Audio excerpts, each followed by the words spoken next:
পুজো তো শুরুই হয়ে গেছে বন্ধুরা। তো পুজোর খাওয়া দাওয়া তো করতেই হবে।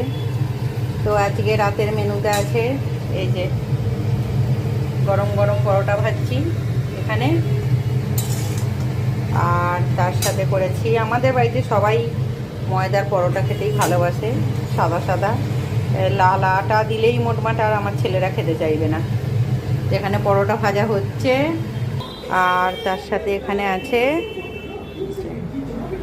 একদম গরম গরম ঘুগনি। এই জাস্ট ঘুগনিটা নামিয়েই আমি পরোটাটা ভাজতে বসে দিয়েছি, কারণ আজকে আছে আমার বরের নাইট ডিউটি। তো সবাই আজকে একটু তাড়াতাড়ি খেয়ে নেবো, ও ডিউটি চলে যাবে। ঘুগনিটা কীরকম হয়েছে সবাই কমেন্ট করো। আমি অনেকটা ভাজা মশলা দিয়েছি, তাই কাশ্মীরি লঙ্কা গুঁড়োটা দিইনি বলে কালারটা এরকম হয়েছে, কিন্তু নাহলে একটু ঝালঝাল করেই করেছি। তো কেমন লাগলো আজকে ডিনার মেনু সবাই কমেন্ট করো, ভালো লাগলে একটু লাইক শেয়ার করে দিও। টাটা।